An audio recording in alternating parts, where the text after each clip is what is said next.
Hello everyone, how to towards back with another new video, and in this video I'm going to show you how to create your account in Tinder dating application.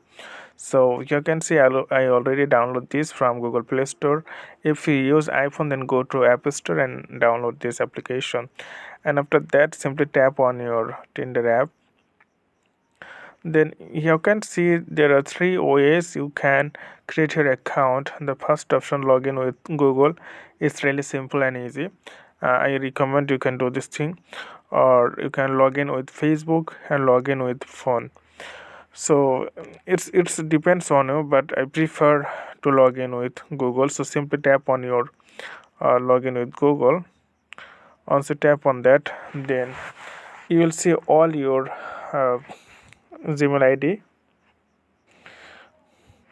Then you have to choose the Gmail ID, which ID you uh, want for time to redirect. So you can create an account